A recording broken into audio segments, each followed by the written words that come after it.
뭐에 복습도 하는데 왜 생각하는 척해? 그러니까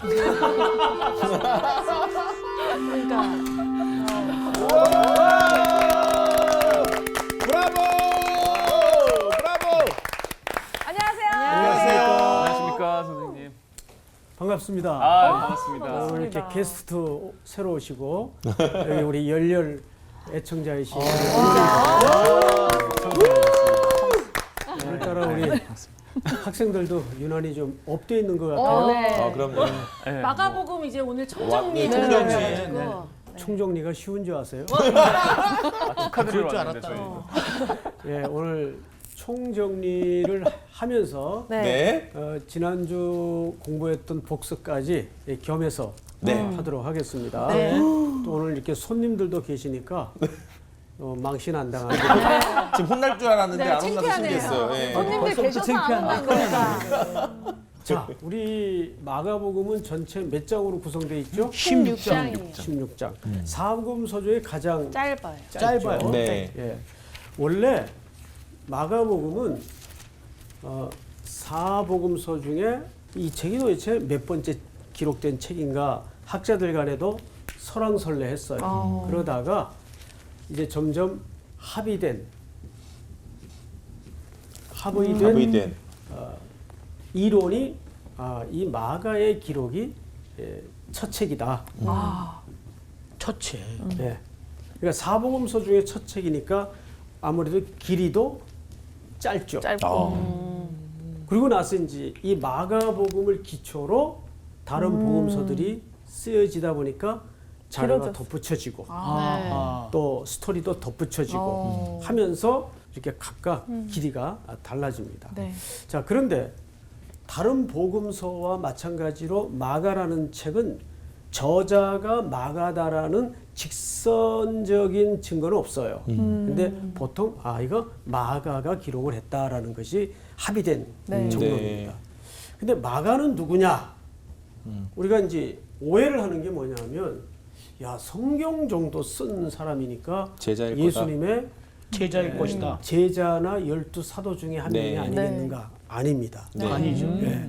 누가도 사도가 아니죠. 아니죠. 예, 그렇듯이 마가도 예수님의 12제자 중에 하나이거나 사도는 아니에요. 네. 그런데 이 마가는 그럼에도 불구하고 아주 중요한 인물이 됩니다. 네. 자, 그러면 우선 저자에 대해서 좀 우리가 공부를 해야 되겠는데 마가복음 가장 중심 뼈대, 그러니까 우리 몸으로 얘기하면 척추 같은 구절이 1절. 있죠. 뭐라고요? 어디 1장 1절. 1장 1절? 아닌가요? 아닌 것 자, 같습니다. 10장을 다 열어. 아니군요. 10장. 중간에 있을 것 같아요. 10장에 보시면 우리 전체 한번 오늘 마무리하는 시간이니까 같이 읽도록 하겠습니다. 45절. 45절. 다 같이 시작. 인자가 온 것은 섬김을 받으려 함이 아니라 도리어 섬기려 하고 자기 목숨을 많은 사람의 대속물로 주려 함이니라. 네. 인자가 온 것은 섬기러 왔다 그랬어요. 네. 근데 그 섬김의 내용이 뭐냐? 자기 생명을 많은 사람들이 대속물로 물로? 주는 것이 네. 섬김의 내용이에요. 네. 그래서 이 10장 45절 같은 말씀은 우리 몸으로 비유하자면 척추 같은 말씀이에요. 마가복음 전체를 떠받치고 있는 기둥이에요. 네. 그리고 조금 아까 우리 광우 학생이 얘기한 것은 1장 1절이라고 네, 말했는데 네. 그것은 중심 구절보다는 마가복음을 여는 위대한 서론이에요. 네, 네. 위대한 서론. 그래서 1장 1절부터 한번 보십시다. 네. 말 나온 김에 1장 1절을 광우 학생이 한번 마저 읽어주세요. 네. 하나님의 아들 예수 그리스도의 복음의 시작이라. 네. 그냥 우리가 보기에는 그냥 1장 1절이 여느 성경에서나 흔히 만날 수 있는 문장처럼 밋밋하게 보여지거나 들려지죠.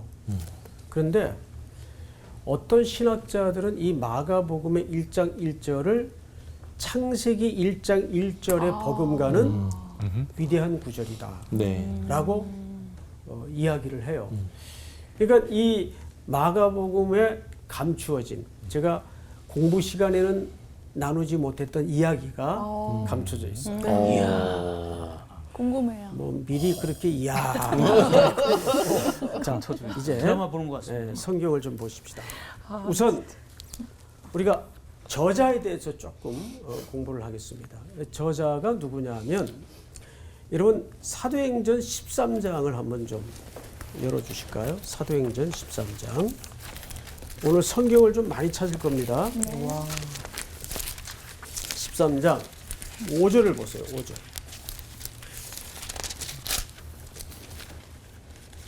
제가 4절부터 읽겠습니다. 두 사람이 성령의 보내심을 받아. 이 두 사람은 누구냐면 바나바 13장에 바나바와 사울. 사울이죠. 아직 이름이 바뀌지 않았죠? 네. 바울을 얘기합니다. 성령의 보내심을 받아 실루기아에 내려가 거기서 배 타고 구브로에 가서 살라미에 이르러 하나님의 말씀을 유대인의 여러 회당에서 전할세 요한을 무엇으로 두었더라? 수행원 두었더라. 수행원으로 두었더라. 근데 여기 보면 사울과 바나바가 안디옥 교회 파송을 받아서 선교 사역을 할 때 수행원이 한 명 있었어요. 그 이름이 요한이에요. 요한. 네. 이 요한의 이름이 마가. 마가예요. 마가. 아 마가예요? 요한이라 불리는 마가. 예, 그냥 요한이라 마가라고 부르는 마가예요. 자, 여러분. 이 사람이 마가예요. 이게 사도행전 13장에 등장을 하죠. 네. 네. 자, 그러면 13절을 보세요. 13장 13절. 바울과 및 동행하는 사람들이 바보에서 배 타고 밤빌리아에 있는 버가에 이르니 요한은 그들에게서 떠나 예루살렘으로 돌아갔다. 자, 저를 이거 굉장히 중요합니다. 처음에는 바나바와 사울을 따라 선교 여행을 떠났어요. 네. 근데 사실 이 요한은 누구의 생질인가 하면 바나바의 조카예요. 생질. 네. 바나바의 조카. 생질이죠. 네. 처음에 잘 떠났는데 어느 지점에서 밤빌리아에 있는 버가에 이르러 요한은 예루살렘 자기 집으로 돌아갔어. 돌아가 버립니다. 그래서 여기에서 억측이 많아요. 왜 돌아갔을까? 왜 갔을까? 왜요? 힘들어. 무슨 일이 있었을까? 싸워서. 그래서 고생설, 싸웠을 수도 있고. 고생서. 힘들어서 돌아갔다. 또 싸워서. 싸웠을 수도 있고. 갈등설, 갈등. 다툼, 싸움설이 있을 수도 있고 또 하나는 임무 완성. 향수병이 향수병. 있을 수도 있고 또 하나는 병이 나서 지쳐서. 있을 수도 있는데 성경이 그 부분을 구체적으로 밝히지 않기 때문에 우리는 추측만 할 뿐이에요. 네. 근데 합리적인 추정할 수 있을 만한 근거가 있습니다. 아이고. 고생. 그게 뭐냐면 다음 코스가 태백산맥을 넘어야 돼요. 우리말로 쉽게 환지하자면 태백산맥을 넘어야 돼요.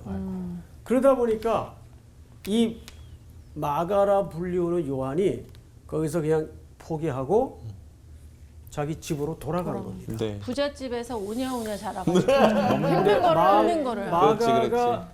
부잣집 아들이라는 것을 어떻게 알았어요? 마가의 다락방. 네, 맞아. 그렇죠. 널찍했죠, 지금. 그 마가의 다락방이 어깨 한 달았네. 120명 정도 앉을 만한 네. 다락방이 그 정도 다락방이에요. 큰 집이라면 그러니까 어마어마하죠. 집에서 나머지 기를 층 테라스는 뭐, 규모의 추정을 할 수 있어요, 없어요? 있습니다. 예. 제가 너무 잘 가리킨 것 같아요. 쏙쏙 기억이 막. 기억이 다 나죠? 그렇죠. 네. 장학생들. 그러니까 굉장히 부유한 집의 자녀였다는 것은 맞아요. 근데 이것마저도 사실은 우리가 합리적인 추정일 뿐이에요. 그래서 아마 돌아가지 않았겠는가. 자, 그런데 이 사건이 여기서 끝나는 게 아니라 사도행전 15장을 보세요. 15장 36절을 우리 상원 씨 한번 읽어보세요. 36절이요. 예. 며칠 후에 바울이 바나바 더러 말하되 우리가 주의 말씀을 전한 각 성으로 다시 가서 형제들이 어떠한가 방문하자 하고. 예, 이게 무슨 얘기냐면 이제 1차 선교 여행은 마무리가 되고 다 예루살렘으로 돌아와 있는데 네. 이제 바울과 바나바의 마음속에 1차 선교를 다니면서 뿌렸던 현장 교회가 아직 어린 교회겠죠? 네. 막 태동된 지 얼마 안 된. 네네. 그러니까 걱정이 된단 말이에요. 아, 이게 잘 자라고 있나? 리더십들은 제대로 세워졌나? 그래서 제안을 한 거예요. 우리 그 2차 선교 여행을 준비해서 다시 한번 우리가 방문했던 교회를 돌아보는데 그 다음 절을 한번 읽어보세요. 우리 향기 학생이. 바나바는 마가라 하는 요한도 데리고 가고자 하나 바울은 밤빌리아에서 자기들을 떠나 함께 일하러 가지 아니한 자를 데리고 가는 것이 옳지 않다 하여. 네. 야, 안 간 거지. 그러니까 동역자인 바나바와 바울이 마가 때문에 의견이 갈렸어요. 네. 그러니까 예를 들어서 이제 우리 동준 학생이 바나바라면 제안을 한 거죠. 지난번에는 밤빌리아에서 이런저런 좀 사정이 있어서 돌아갔지만 이번에 다시 한번 데리고 가자. 심기일전에서 가겠다 하니 예, 참여시킵시다. 그랬더니 바울이 제가 바울이요? 그렇지 바울. 실소이다. 안 됩니다. 안 됩니다. 중간에 하나님의 일을 포기하고 돌아간 사람을 다시 데려가는 것은 그건 온당하지 않습니다. 맞습니다. 딱 자르는 거예요. 네? 너무 심취하지 말고. 자, 그런데 이것 때문에 세상에 둘이 크게 싸워요. 아이고. 그 얼마나 심히 크게 다투어. 다투었는지 이게 성경에까지 기록해요. 심히 다투어. 심히. 심히 다투어. 그러니까 세계적인 다툼이었어. 네. 그래서 우리는 쉽게 이렇게 설명하는 것들을 많이 읽거나 들어봤어요. 바울은 목적지향적인 일 중심의 마인드를 갖고 있고 바나바는 사람 중심. 사람을 중요하게 여겨서 사람 중심의 마인드를 갖고 있었다. 근데 그거는 사실 조금 난처한 해석입니다. 성경에 그럴 만한 근거가 없어요. 네네. 바울이 복음 전하러 돌아다닌 것도 전부 사람- 생명을 맞아요. 사람을 그렇죠. 살리기 위해서 맞아. 다니는 건데 네. 그렇게 단선적으로 우리가 일부의 사건만 가지고 그걸 전체 일반화시켜서 한 사람을 평가한다는 것은 맞습니다. 그 해석학적으로 상당한 무리가 됩니다. 네. 그래서 여기서 이 다툰 이유에 대해서 우리가 이렇게 너무 깊게 들어가는 게 사실 해석에 도움이 되질 않아요. 네. 어쨌든 헤어집니다. 근데 성경을 좀 보십시다. 몇 절을 보시냐면 38절. 바울은 밤빌리아에서 자기들을 떠나 함께 일하러 가지 아니한 자를 데리고 가는 것이 옳지 않다 하여 서로 심히 다투어 피차 갈라서니 바나바는 마가를 데리고 배 타고 구브로로 가고 바울은 이때 커플이 바뀌어요. 신라로 교체가 됩니다. 네. 바나바와의 사역은 여기서 끝나요. 그리고 그 이후에 바나바는 등장을 안 해요. 네. 근데 바나바는 누굴 데리고 갔죠? 마가. 자기 조카인 마가를 데리고 떠나버렸어요. 자, 그런데 이때부터 바나바와 바울은 결별을 선언하고 나서 선교의 행로를 달리합니다. 네. 근데 재밌는 것은 뭐냐면 41절을 보세요. 수리아와 길리기아로 다니며 교회들을 어떻게 하더라? 견고하게 견고하게 아니라. 그러니까 이렇게 되나 저렇게 되나 하나님의 교회는 손해를 입었어요? 입지 않았어요? 입지 않았어요. 않았어요. 손해를 입지 않았어요.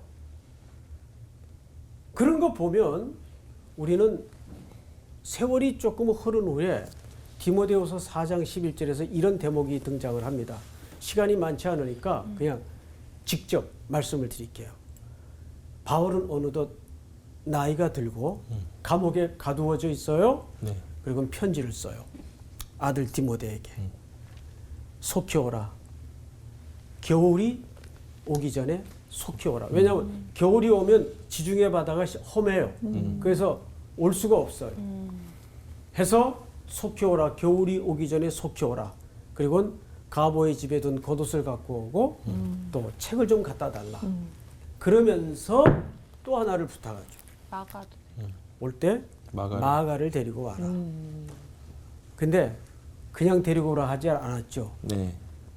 뭐라 그랬어요? 수의자는. 네라고 대답한 건 광우가 대답했어요. 자, 뭐라고 그랬습니까? 같이 데려라. 그가 내 마음에 흡족하다. 그런 얘기를 했어요? 아주 똑같지 않은데 비슷할 겁니다. 어떻게 데려오라고? 그가 여하튼 잘 데려오라. 내게 유익하다. 유익하다. 유익하다. 그가 내게 유익하니라. 기억나시죠? 네. 네. 예. 어느새 사도 바울의 귀에도 마가가 달라져 있다는 것이 들렸어요. 네. 그가 내게 유익함이라. 그래서 디모데에게 올 때 마가를 데리고 오라 그럽니다. 그럼 우리 여기서 하나 퀘스천이 생겨요. 바나바는 바나바는 언급이 없어요. 없죠. 네. 근데 마가는 어떻게 바울의 귀에까지 들릴 수 있도록 변화되었을까? 그러게. 아까 보니까 수리아와 길리기아로 이렇게 같이 다니면서 서로 이렇게 같이 그 공통적으로 맞부딪히는 그 공간이 있지 않았을까요? 없었어요. 없었어요. 제가 생각해도 없을 것 같아요. 두 그룹의 행보는 완전히 달랐어요. 근데 어쨌든 초반에는 바나바의 영향력이 있었을 겁니다. 근데 바나바는 사도행전에 보면 어떤 사람으로 소개되죠? 그는 착하고 예. 성령이 충만해서 그의 별명이 권위자예요. 네. 권위자라는 건 authority가 있는 그런 권위를 얘기하는 게 아니고 한자어를 보면 권하고 위로하는 자, 건면하고. 권면하고 위로하는 자. 그러니까 이것이 바나바가 가지고 있던 성품이에요. 초대교회가 기근이 임하고 사람들이 모여들고 어려움에 처해 있을 때 바나바가 제일 먼저 재산을 자기 팔아서. 밭을 내놓죠. 네. 교회 앞에. 그거 시기심에 삽비라가 따라했다가 경을 치는 일이 네. 경천동지할 일이 초대교회에 벌어지지 않습니까? 네. 그러니까 바나바는 모든 면에서 참 특이할 정도로 좋은 그리스도인이었어. 그런데 저도 처음에는 네. 마가의 이 변화 속에 바나바가 많은 영향력을 끼쳤을 것이라고만 생각을 했는데 네. 한 사람이 빚어지고 만들어지고 성숙하기까지 한 사람의 힘으로만 섬김으로만 이루어지던가요? 아니죠. 절대 그렇지 않습니다. 네. 예를 들어서 뭐 이렇게 지푸라기 같은 정도 지난 시간을 돌아보면 여러 분들의 돌봄과 질책과 섬겨주심의 은혜가 있었기 때문에 여기 그나마 폼 잡고 서 있는 거예요. 네? 여기 자 우리는 그런 의미에서 어디를 봐야 되냐면 베드로전서 5장을 봅니다. 우리 12절 제가 좀 읽겠습니다. 베드로전서 5장 12절 내가 신실한 형제로 아는 실로아노로 말미암아 너에게 간단히 써서 권하고 이것이 하나님의 참된 은혜임을 증언하노니 너희는 이 은혜에 굳게 서라. 13절 다 같이 시작. 택하심을 함께 받은 바벨론에 있는 교회가 너희에게 무난하고 내 아들 마가도 그리하니라. 하느니라. 여기 바벨론에 있는 교회 하면 로마의 교회를 얘기합니다. 그러니까 로마를 바벨론이라고도 네. 칭해요. 로마에 있는 교회를 얘기하는데 여기 놀라운 사실이 뭐냐면 베드로가 베드로 전서를 쓰면서 뭐라고 써놓는가 하니 교회가 너희에게 무난하고 내 아들 누구도 마가도. 마가도. 그러니까 지금 베드로가 마가를 어떻게 인식하고 있어요? 아들로. 입양아. 그래서 요세푸스가 쓴 역사의 기록에 보면 마가는 베드로의 통역관으로서 일했다는 증거가 있어요. 그러니까 이 베드로 전서에 베드로가 직접 그 이야기를 지금 하고 있지 않습니까? 그러니까 놀랍게도 마가는 현재 마지막 때는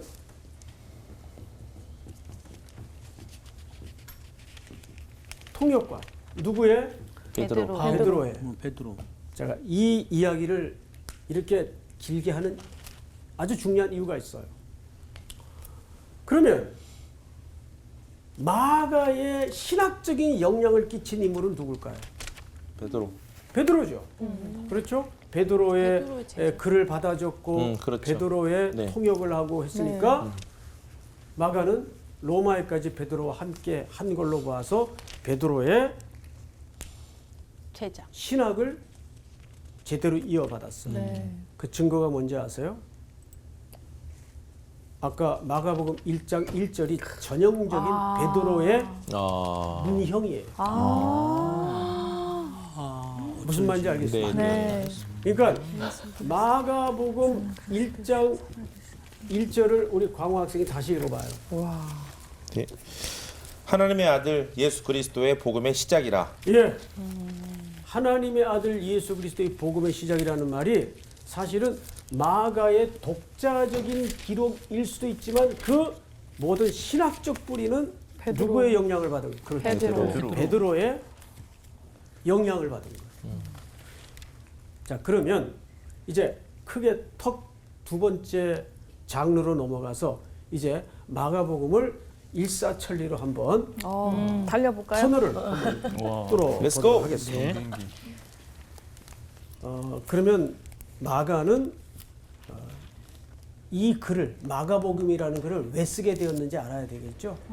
이거 30시간에 사실 다 했는데 이제 공부한 지가 꽤 지나서 당연히 여러분들의 머릿속에 없는 걸 전제로 하고 그러니까요. 마가복음의 저자 시기는 65년에서 70년 사이입니다. 예? 네. 65년에서 70년 사이. 근데 여러분 우리 기독교 역사의 AD 64년은 절대 잊어먹어서는 안 되는 해죠. 네. 이때 뭐가 있었어요? 기독 박해. 화재. 로마의 대화재. 네. 그래서 이제 돌아다니는 얘기입니다. 네, 네. 로마가 10구역으로 이렇게 구획되어 있는데 그 중에 3구획에 불이. 화재가 난 거예요. 네. 그러니까 이 화재가 보통 큰 화재가 아니죠. 뭐 예를 들어서 이런 거죠. 여기 우리 목동이 무슨 구입니까? 양천구. 양천구, 용산구, 종로구 그 구가 세 개가 이 3개 구가. 근데 10개 중에 3개면 엄청 거의 절반에 우와. 가까워. 대화재가 나온 거예요. 그래서 아주 민심들이 흉흉한데 이때 네로가 조금 그 사이코적인 네. 그 집안 배경을 갖고 있고 본인도 어떤 심각한 정신 질환을 앓았다는 역사의 기록물들이 돌아다녀요. 네. 그런데 문제는 이 화재의 모든 여론이 네로에게로 지금 안 좋게 몰려가고 있습니다. 맞아. 근데 이거는 네로가 정말 불을 질렀냐? 뭐 보통 우리 이런 얘기 많이 듣잖아요. 시상이 떠오르지 않으니까 불을 질러서. 근데 뭔가. 그거는 사실 확인된 얘기는 아닙니다. 네. 예. 그러니까 돌아다니는 얘기를 우리가 사실인 것처럼 얘기하면 안 되겠죠? 네, 네. 그러니까 네로가 얼마나 심리적으로 압박이. 권자도 위험할 정도로 급박했겠어요. 네.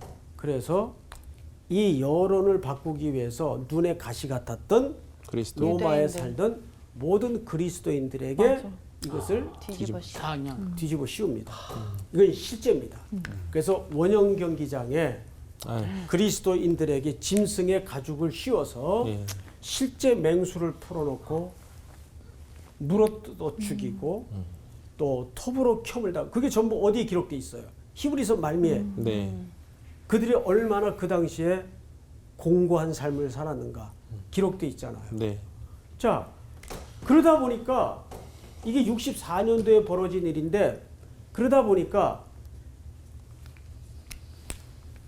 그리스도인들이 흔들리기 시작했어요.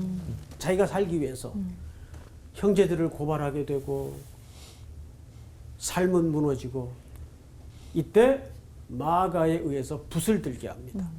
그래서 기록한 책이 마가 복음. 복음이에요. 이게 원래 이 마가복음이라는 명칭은 AD 125년 정도에 확정이 됩니다. 그 전까지는 마가복음이라는 제목 자체가 붙여져 있질 않고 그냥 쪽복음처럼 돌아다닌 거예요. 쓰여져서.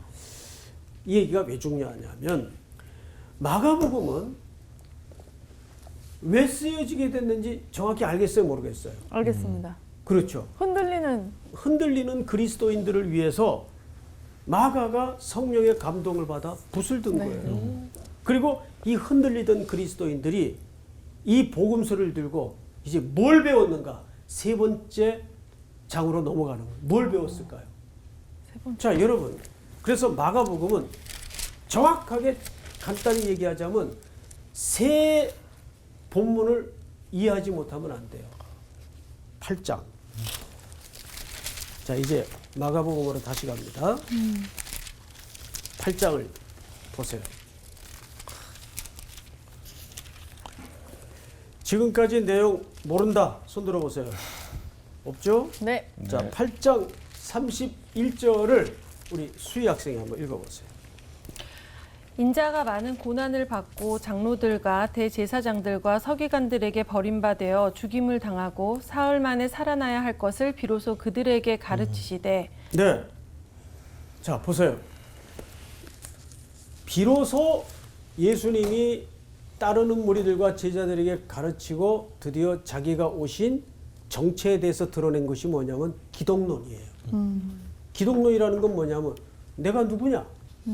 내가 이 땅에 왜 왔느냐? 나는 어떤 존재냐? 성경을 잘 보면 31절 인자라는 말을 쓰죠. 네. 이것은 사람의 아들이기도 하지만 동시에 하나님의 아들을 말할 때 네. 인자가 많은 고난을 받고 장로들과 대제사장과 서기관들에게 버림받아 죽임을 당하고 여러분 보세요. 이것은 당시 정통 유대인들이나 지금 예수님을 막 환호하며 따르기 시작하던 이 제자들이 기대하는 메시아가 아니에요. 이런 메시아는 근데 예수님은 이제 이들에게 정확히 자기 아이덴티티에 대해서 바로 설명을 하기 시작하는 거예요. 자, 보세요. 그러자 32절 드러내놓고 이 말씀을 하시니 베드로가 예수를 붙들고 항변하며 여기 항변했다고는 돼 있지만 굉장히 거칠게 번역을 원문대로 하자면 예수님을 꾸짖었다 그 뜻이에요. 예수님 다시는 그런 소리 하지 마세요. 지금 우리가 청춘을 걸고 온 인생을 걸고 당신 지금 다 버리고 따르는데 이게 뭔 소리요? 죽겠다니. 뭔 소리요? 네? 뭔 소리요 이게? 사투리를 충청도요. 왜 베드로 말이 갑자기 나와요? 베드로가 충청도. 그렇게 된 거예요. 그러자 예수님께서 자 33절 예수께서 돌이키사 제자들을 보시며 베드로를 꾸짖어 이르시되 사탄아 내 뒤로 물러가라. 자 그래서 마가복음은 첫 번째가 뭐냐면 예수님에 대한 기독론을 정확하게 설명하는 거예요. 그리고 기독론을 설명하면서 동시에 두 번째 설명하고 싶은 게 뭐냐면 올바른 제자의 길이 뭐냐. 제자의 길이. 제자의 길. 여기 길이라는 호도스 헬라 말로 이 호도스라는 말이 마가복음의 굉장히 중요한 주제예요.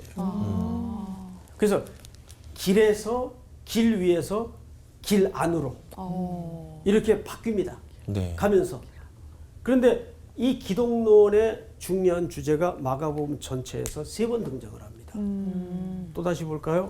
자, 몇 절로 가시냐면 9장 31절을 보세요. 여기 우리 광우 학생. 네. 이는 제자들을 가르치시며 또 인자가 사람들의 손에 넘겨져 죽임을 당하고 죽은 지 3일 만에 살아나리라는 것을 말씀하셨기 때문이더라. 여기서 또 기독론에 대해서 정확한 자기 아이덴티티를 설명하세요. 네. 나는 죽으러 왔다. 또 살아날 거다. 나는 그러나 사망 권세를 이기고 하나님의 은혜로 살아날 것이다. 그러니까 고난과 죽음과 부활 이것은 기독론의 정수 아닙니까? 네. 그런데 끊임없이 제자들 이 말귀를 알아들어요, 못 엄청 알아들어요? 못 알아들어요. 알아들어요. 못 알아- 알아듣고 뒤에 보니까 못 묻기도 알아들어요. 두려워했다. 왜냐 베드로처럼 혼날까 봐. 말도 못하는 거. 못 알아들어요. 아직도 이 귀가 안 열렸어요. 네. 그 성경을 좀 보세요. 보충기. 이들이 거기서 그친 게 아니고 32절 그러나 제자들은 이 말씀을 깨닫지 못하고 묻기도 두려워하더라. 가버나움에 이르러 집에 계실새 제자들에게 물으시되 너희가 길에서 서로 토론한 것이 무엇이냐. 자, 이게 무슨 얘기냐면 자, 앞을 보세요. 예수님이 알아듣지도 못할 무슨 말을 하셨는데 알아듣지 못하니까 지들끼리 얘기한 거예요. 네. 뭐래? 이렇게 된 거죠. 예수님 요즘 계속 이상한 말씀하시는데 뭔 소리야? 뭐 죽는다는 게 무슨 뜻이야? 토론을 한 거예요. 예수님이 한 집에 들어가셔서 그 대화를 알고 물으신 거죠. 자, 그런데 그 다음 절에 기가 막힌 내용이 34절 그들이 잠잠하니 이는 길에서 서로 누가 크냐 하고 쟁론하였으니 헤헤이. 이게 왜 무슨 이래요? 얘기냐면 예수님의 말귀를 못 알아들은 데다가 덧붙여서 계속 어떻게 그 예수님의 말씀을 오해했는가 하면 아 이제 거의 디데이가 다 온 거야. 그러면 야 우리 중에 누가 서열 1위야. 이 얘기를 하고 있었던 거예요. 그러니까 답답해. 이런 걸 이제 뭐라 하냐 고구마. 고금이. 답답하. 고구마. 고구마 새끼. 고구마 같은 제자들. 얼마나 예수님이 답답했을까요? 누가 크냐? 이 논쟁을 벌이고 있었어요. 자, 그런데 마지막 세 번째 항목으로 넘어가십시다. 10장 32절. 10장 32절. 제가 읽겠습니다. 예루살렘으로 올라가는 길에 길이 나오죠? 네. 올라가는 길에 예수께서 그들 앞에 서서 가시는데 그들이 놀라고 따르는 자들은 두려워하더라. 이에 다시 12제자를 데리시고 자기가 당할 일을 말씀하여 이르시되 우리 33절 다 같이 시작. 보라 예루살렘에 올라가니 인자가 그 제사장들과 서기관들에게 넘겨지네 그들이 죽이기로 경배하고 이방인들에게 넘겨주겠고 그들은 능력하며 침뱉으며 채찍질하고 죽일 것이나 그는 3일 만에 살아나리라 하시니라. 자, 여러분 정확하게 8장, 9장, 10장에 걸쳐서 예수님이 자기가 무엇하러 오셨고 무엇을 위해서 갈보리로 지금 여정을 계속하고 있고 하는 기독론의 정의를 설명해요, 안 해요? 하십니다. 그런데 공통점이 있죠. 끝까지 제자들은 못 알아들어요. 눈물이 나는 거죠. 제자들은 못 알아들어요. 웃을 일이 아니라 예?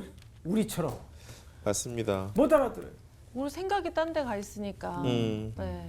그래서 잘 들었어요. 기독론에 이어서 무슨 정의를 새롭게 하신다고요? 제자의 길. 제자의 길이라는 따름을 얘기하는 거거든요. 나름 예수님을 따르는 게 뭐냐? 이 제자들은 지금 예수님 따라서 이 땅에서 한 자리 하고 대접받고 네. 이게 어쩜 오늘날 현대 기독교인들하고 뭐가 달라요? 같잖아요. 달라요? 그런데 예수님은 자기 십자가를 지고 나를 따르라 그래요. 그러면서 결정적으로 10장 45절 우리 아까 시작하기 전에 함께 합독했던 45절을 다 보세요. 다시 한번 읽겠습니다. 45절 시작. 인자가 무엇은 섬김을 받으려 함이 아니라 도리어 섬기려 하고 자기 목숨을 많은 사람의 대속물로 주려 함이니라. 네. 자기 목숨을 많은 사람의 대속물로 주려 함이라. 너희가 따르는 자라면 내가 걸어갔던 그 길로 같이 걸어야 된다. 그래서 여러분 뒤에 맹인 거지 바디메오의 이야기가 등장을 해요. 근데 그 바디메오의 이야기가 어떻게 결말되어지는가를 우리 동준 형제가 한번 51절서부터 두 절을 우리 부부시니까 우리 유주자매하고 같이 읽겠습니다. 시작.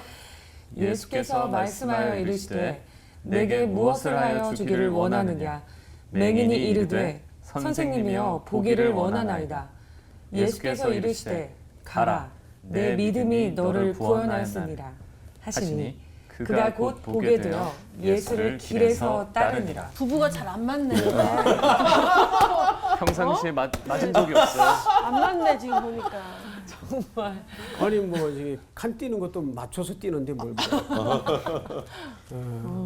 여기 앞을 보지 못하던 바디메오가 길에서 예수를 따르니라.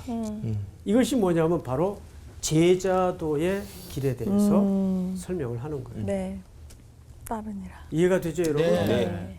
그러니까 마가복음을 생각하면 딱 두 가지만 생각하면 돼요. 첫째는 기독론. 기독론. 두 번째는 제자의 길. 제자의 길. 기독론을 제자들은 알아들었어요? 못 알아들었어요? 못 알아들었어요. 못 알아들었어요. 그런데 그 제자들을 끝까지 갈보리 언덕까지 끌고 가시는 거예요. 네. 그러니 우리도 소망이 있다 없다? 있다. 어머님 네. 어렵지 않으셨어요? 아유, 너무 중요한 거를 말씀해 주셨어요. 늘 아는 것 같았는데 아주 정말 알아듣고 싶게 우리를 비춰볼 때 참 귀한 말씀 들었습니다. 최고의 어머니. 평가이십니다. 자, 결국 우리는 오늘 그 길에 대한 이야기를 좀 마무리를 해야 될 것 같은데 우리 반에 오랫동안 반장도 하시고 가장 제게 군박을 많이 받았던 우리 김상훈 형제가 이 강의를 들으면서 맞아요. 인생 열차라는 곡을 썼어요. 기가 막힙니다. 근데 제가 그 곡을 받아보고 굉장히 은혜를 받았어요. 일단 곡 자체가 네. 쫙쫙 들어와요. 그리고 그리고 가사가 너무 좋고. 네. 그 네. 곡의 가사들이 기독론과 제자의 길. 또 나온다. 제자의 길을 그래서 오늘은 끝으로 끝을 맺는 게 아니라 네. 우리 상훈 학생이 만든 인생 열차. 너무 트롯 버전. 마지막으로요. 네. 제가 약간 살짝 이게 연주를 만들어 그래요. 왔거든요. 오. 요즘 또 마음으로 인기인 연주를. 트롯 버전이죠. 그렇죠, 그렇죠. 그래서 요 반주에 맞춰서 한번 같이 일단 한번 네. 좋아요.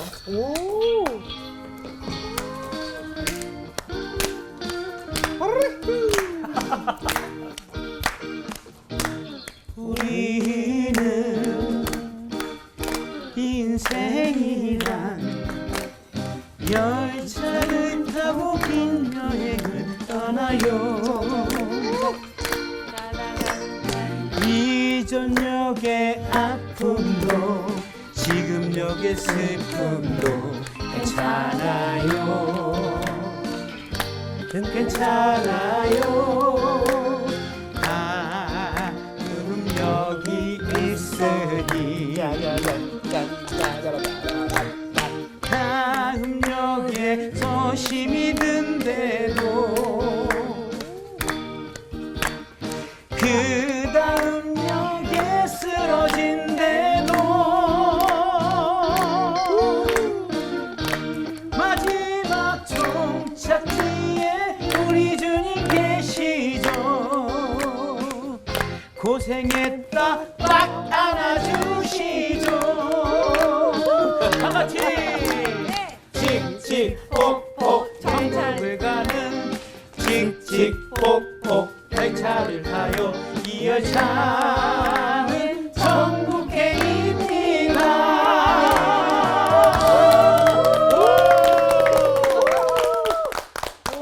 천국행. 칙칙폭폭. 저는 이 가사 속에서 어느 부분이 이렇게 뭉클하냐면 그 부분만 다시 시작. 고생했다 꼭 안아주시죠. 우리 다시 한번.